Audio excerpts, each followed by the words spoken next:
figured out that giving them the option of apple slices meant that they didn't ever take the apple slices. And so then they announced a change where they're like, okay, we're going to give you both the French fries and the apple slices, but we'll just give you smaller French fries. So now on the Happy Meals they get French fries and apple slices. I don't usually get my kids Happy Meals, but we did go once this last year, and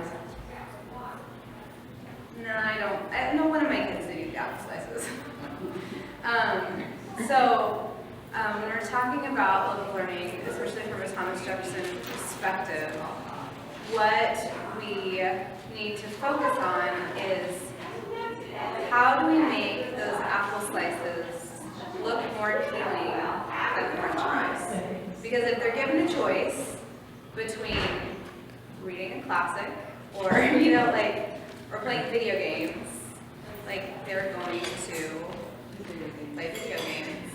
And I am saying this all with the caveat that I am not very good a lot of times at making the apple slices look appealing, because when there's so many things going on and it's like, okay, well, yeah, sure, go watch a show because I just need you to, But that's something that I think there's two different things to talk about. What do we do with our love of learning age kids at home? And then also, how do we mentor our love of learning age kids here? So in 5 minutes, I'm just going to briefly touch on it, because I think there's other times for us to talk a little bit more specifically about what our love of learning commonwealth is going to look like.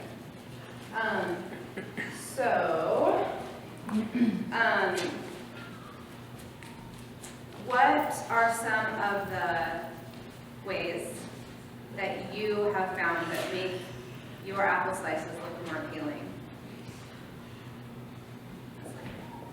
Valerie, sorry. Well, in that, I was just thinking with books, you read it aloud.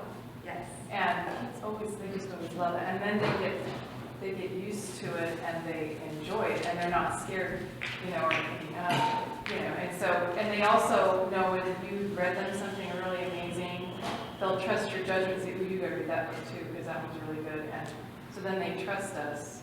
And they really do get that taste to where they do want it more. Whereas if they never experienced, the kids that have always just read Goosebumps or whatever, they literally have to develop a taste for it. But we can do that by reading aloud, because kids just love it. They always want to come sit and listen and cuddle on the couch. Far past when they can read, yeah, even when they're the whole old. way through. Yeah. So that's been an easy way. I read to my son the night before he went to boot camp with Marine. Perfect. Other ways that you, I don't answer all the questions. I'll start answering questions and they keep having more questions, and I'll answer a few more. And then they'll just keep on. It just keeps going, and I'll just say, look it up. There are books about this. There are wonderful books about this. So if it's something that they're interested in, great. If it's not, you have to do more work and ask more interesting questions so they wonder. But really, that's where my kids have developed, and to different extents, a love of learning. Just don't answer all the questions. yeah. Just some. Other things, yeah. I think sometimes you have to take away the French fries for a little while. Yeah. Sometimes they have to detox. So, yeah. Yeah, well, just a comparison with Goosebumps. I mean, it kind of stands for a lot of things, but growing up, my mom always let us read whatever we wanted because she just thought she's so good at we were reading. And I grew up on Sweet Valley High, and I read such trash. And now my kids make fun of me for it, but that's what listens to me. I don't buy those books, and it's not my shelf to so they're always there.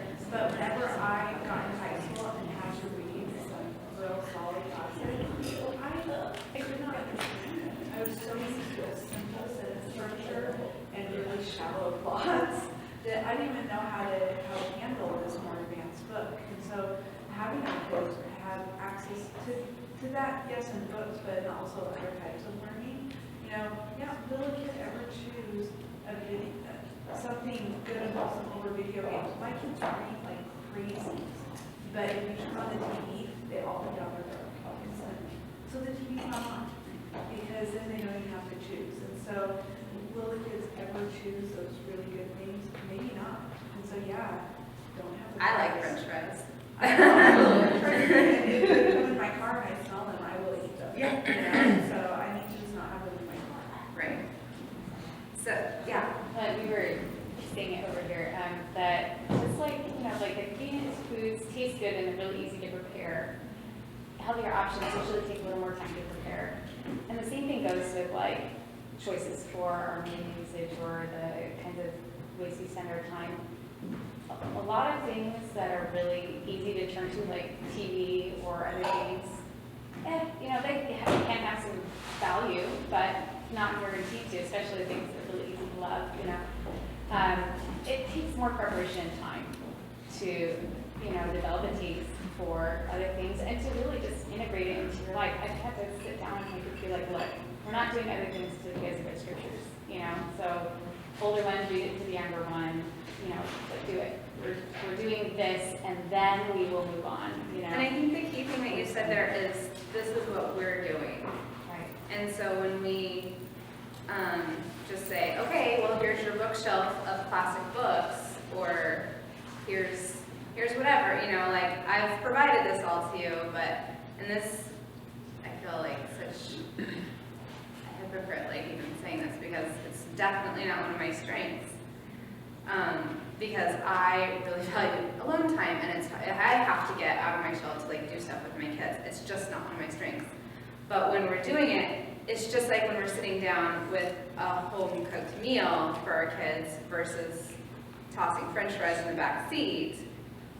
They may fight it, they may think it's gross at first, but over time, they're much more apt to eat it than they are if we're just tossing it out. French fries can only be French fries, and about the only thing you can serve with French fries is ketchup. Not so with apples. Cheese slices, peanut butter, turn it into applesauce, throw it into a pie. That's how I look at this, is that I want you to read, okay? Sitting on the sofa reading your book may not be so pleasant. Grab a blanket, go lay down on the trampoline. Again, French fries can only be French fries, but apple slices can be complemented with so many things and then presented in so many different ways. And then it gets back to that individual. So just like we're talking about our scholar kids in classes, having those individual options for our younger kids is also important. So I kind of goes with what you just both said. I've actually caught myself telling Janine, go read. And I'm on my phone. I'm addicted to my phone. And I was telling them that I once detoxed my girls from their tablets and phones. And I did not detox myself. So I had my girls in my bubble watching videos with me. And so I think we have to be a part of that also. And just what she said, if you send them outside, so we would grab a book together outside and go read in the yard. Just change the environment and they pay attention to all of you, not just. Yeah, all of us. Yeah. All of us. So I work a lot of evenings, and anyways, my husband, he never grew up reading books, but he loves books now. And so, when I first, this was years ago when I go to work, I call, what are you guys doing? Watching TV or whatever, and I just did not like that. So I was like, our kids should be doing other things, even when it's cold or whatever at night, it's dark early. So I started giving them good books and audios, and they would turn them on at night as a play and hang out with Dad. They would beanbag, someone would draw, but they would play and eat popcorn, and that became something they do all the time, just listen to books together. And it's awesome, because I think getting Dad involved is really, and he loves it. He's like, there's so many good books. That's awesome. So, And then the other thing, just really quickly, is especially, I guess it's all the way through, but games. And how we don't need to be concerned that even their educational games, because when we're doing it together, they're learning something either socially, or they're learning, in Battleship, you can learn a math grid, it's not necessarily it's the allowance game, but they're still taking those concepts. And so what we want to make sure that we're doing is doing you, not them, with the reading and the detaching ourselves from electronics, and then finding ways to inspire inspire them to think of something new with the questions, with games. So that's how we can do it in our own lives. And then just really quickly, because we're gonna go into the summer and be having to plan what we're gonna do for the next year. You know, we're focused a lot right now on all this new curriculum with the scholar classes, but we also wanna make sure that we don't leave Love of Learning in the dust, because it's the foundation of, and if we get these Love of Learning kids really prepared, then they will be prepared for these amazing scholar classes that are coming down the pipe. So, how do you create a good Love of Learning project? We've structured it now so that we're doing projects and hopefully offering like 3 different projects at each time. 2 years ago, I taught a Love of Learning project class on my own, not with Commonwealth, and invited some kids to come do it with us, and did it for the whole year. And so I learned a lot. I took a lot of it from Amy Edwards, who does the Lollipop projects. And if you haven't read it, it's one of the ones that's on our required reading for Commonwealth, I believe, yes. And it's really worth it. And she really walks through how to do a good project. But it takes not as much planning as a scholar class necessarily for each individual class, but planning out a project really does take, to do it well, does take a lot of preparation and planning. And I've done it well and I've done it poorly. So, and it's not as fun when you do it poorly. So what do you need to do to plan a project? Can you just clarify, what do you mean by, can you give us an example of what you mean by project? Is this a project that you could just do one class time or over a period? Over a period, yeah. Oh, So okay. our classes that we offered this year, Okay. each one was a project, basically. So you taught a calligraphy project. Okay, I We were see calling what them you mean. classes, Okay. but really it was a project. Okay, got it, okay. Because hopefully there's kind of an arc that they come away with. Okay. You have to love it. Or You show have up to and love love it. You have to be inspired by it, because otherwise they won't care about it if you don't. So the very first one is to decide on the topics, which means you have to love it. So it doesn't necessarily have to be something that you're an expert in. It has to be something that you are passionate about. So maybe it's something that you're passionate about learning about. Like when I tried to do backyard ballistics, not my forte. But I like it, and I have boys growing up that like to blow things up. So you can ask your kids what they want to learn about. If you've got, you can ask around what they want to learn about, and then pick something that you really love. Because then you will start to show that that passion that will inspire them to think that the apples look really cool. Okay, so you've got your topic, and let's say you really want to teach about M&Ms. Because who doesn't like M&Ms? Then what do you do?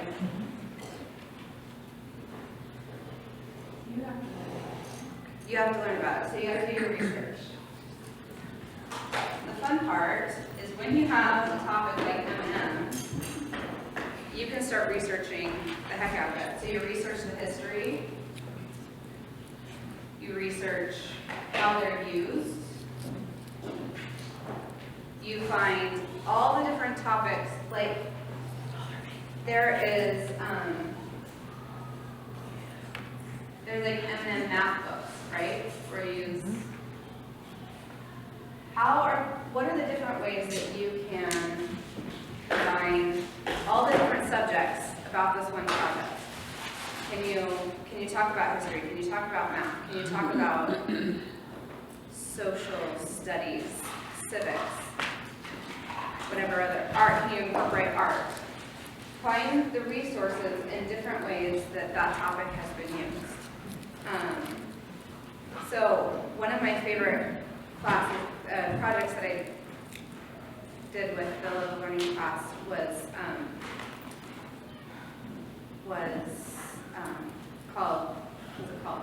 It was spies, basically. And and like clue finders, that's what it was. So we had like logic puzzles. One whole day was logic. One whole day was like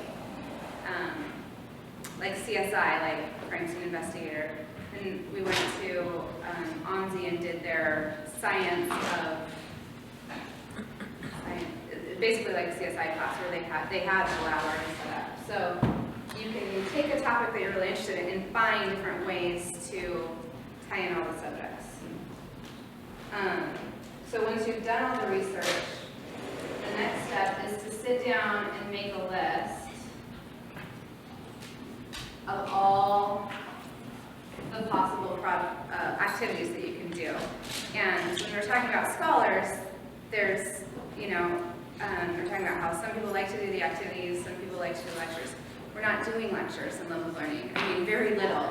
And it should basically be activity-based. So if activities are more of a challenge for you, that's totally okay. It might take more time to sit down and make a list of the activities. But mostly it should be activity-based. So just start by making one rough, long list of every possible thing you could do. And then take a step back and look at the list. Are they all hands-on and highly active? You can still share information because you're highly researched on it now, but you don't want to sit down and lecture them. So as they're doing the activity, you can throw in little tidbits, but the thing with Love of Learning is we don't necessarily need them to get all the information like a teacher where we're just throwing information. They don't need to get it. They need to just have their curiosity piqued and have it look exciting so that they can take that forward as they go on. So is everything really engaged? Are we hitting on all of those different learning styles? And that's where it's really easy in these kind of classes to make a checklist. Like, do I have a project or a learning style, something that will do kinetic learning, something that will do auditory, whether we can sit and read a book or whatever. And then once you have your rough list, then you're going to plan for 4 to 6 weeks.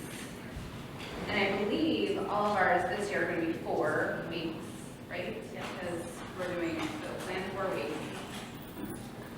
Which some of them it would be nice to have 6 weeks, but we can do it all in 4 weeks. And so what I like to do is have 2 to 3 projects for each class time. And have, my initial plan is just okay, these are the 3 projects we're going to work on. And it works really well, and it's challenging in here because of the space, but it works really well if you can have station rotations. So you have 3 activities that they can just rotate to on their own, and they don't have to hit all 3. If they have one that they just love, they can stay there. Now, if we're in the kitchen for your particular class, you might not be able to do 3 stations. Or you might have to get creative and have one outside, or have to work around with that.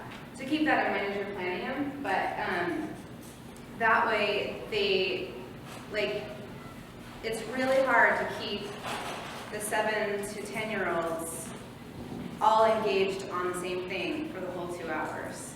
So when they can move around and when they can try different things and take as much time as they want on each thing, they become a lot more engaged. Does that mean you need a person for each, another mentor for each station then? So when I taught the class, I didn't have anyone. And so what I tried to do was have one that needed someone, and then the other 2 were pretty independent. Usually, hopefully, for the way it's set up, we'll at least have 2 people in each.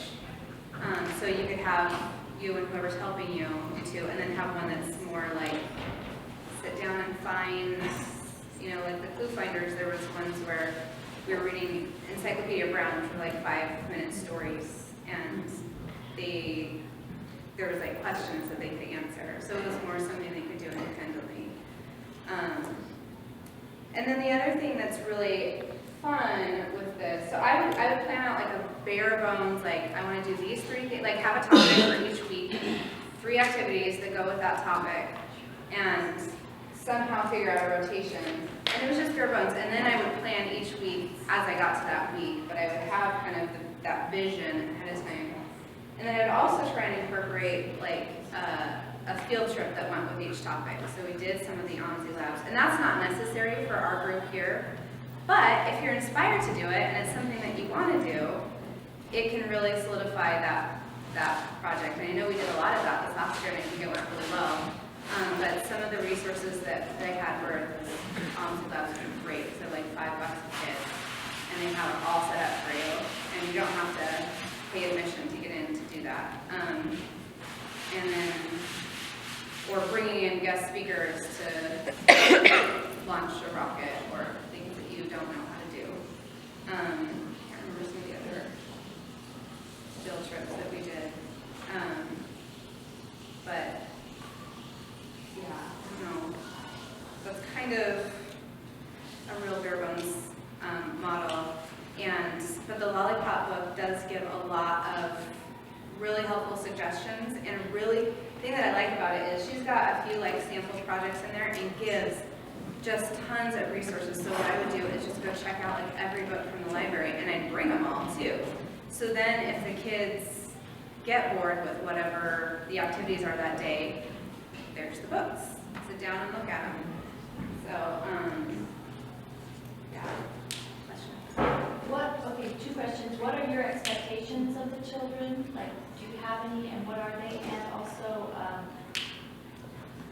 what is your goal of the projects? What's your vision of what the projects are doing for the kids? So when I first started out, I had really lofty expectations. and I like had a book that was assigned that they'd read on their own, and then at the end we'd have like a book discussion too, and some that works for, and some just, like I think if there's a book that ties along with whatever, that's great, and like offer that up. I don't know if anybody else has any, because this is kind of like what our expectations are together as what we want out of our group. My expectation for my projects would be that the kids are mostly engaged because hopefully they've picked a class or project that is intriguing to them. And that there's something in there that sparks them to want to go home and look something else up, or share it with a sibling, or something out of that 4-week project. Maybe not everything, maybe just one day it's like, oh yeah, that was super fun. But we want it to be appealing so that they start looking at those learning experiences that are educational. Like, those are the apples, and we want that to be appealing versus they're going to go home and ask their parents to watch a show. I guess that's what my basic goal. I don't know if anyone has anything to add to that.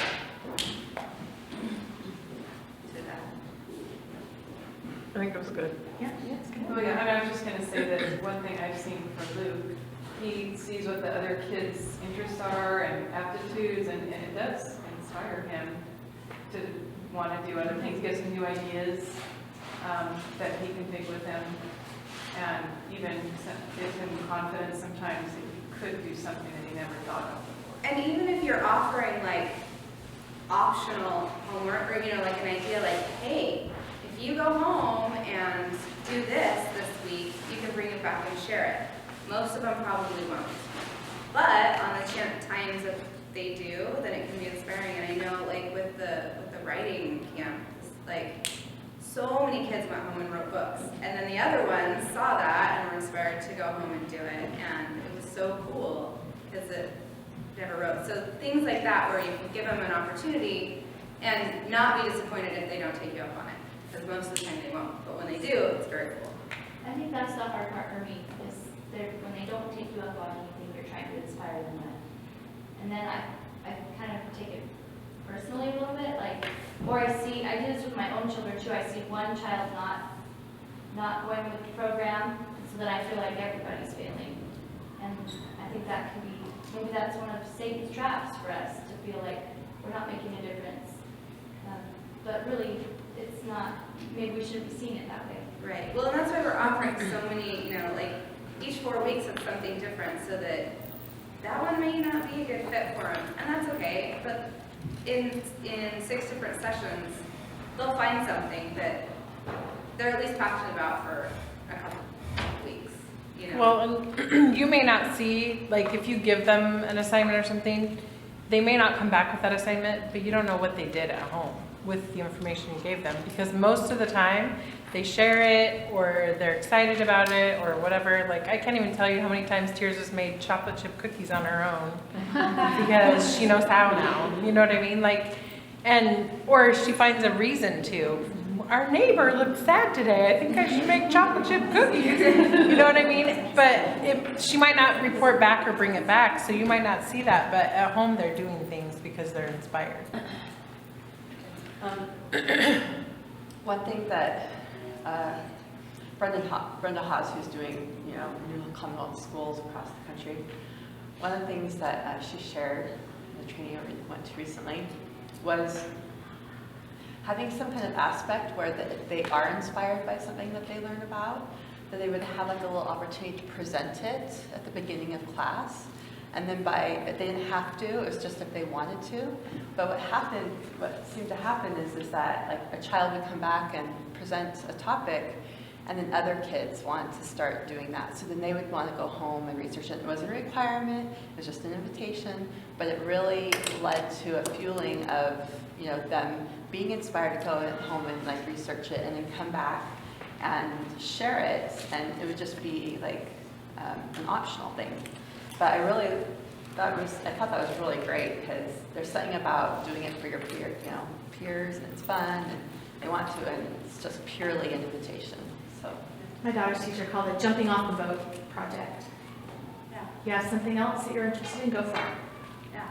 So, The best class that my kids took this last year was an online one called I Wonder, and they spent the entire class period with the instructor just brainstorming like things that they were curious about, and then that over the week she would email home an entire list of everything that they brainstormed, and then they could look at that, and that's the sort of thing they get home they don't remember. So if you send out an email saying, hey, here's the things we talked about, then everybody else can know, oh, okay, hey, did you guys talk about this? And so their job was to pick one of those things that they brainstormed and research it, put together something, and then the whole next class was everybody presenting those I wonders, and then which would inspire them to come up with a whole new list, and they would just like feed off each other in the brainstorming. So if you want them to keep thinking about through the week, send something home so that everybody can have an idea of what they're talking about, and then that helps us at home too to be like, oh, you're bored? Well, did you want to put something together to present? So, and it allows for just conversations to happen, because I have kids who will talk their ears off about what they've done somewhere, and others won't say a word unless I knew what was going on. Like, I can't ask the right questions to encourage further learning. I took way longer than I meant to, so sorry. Thank you, Carly.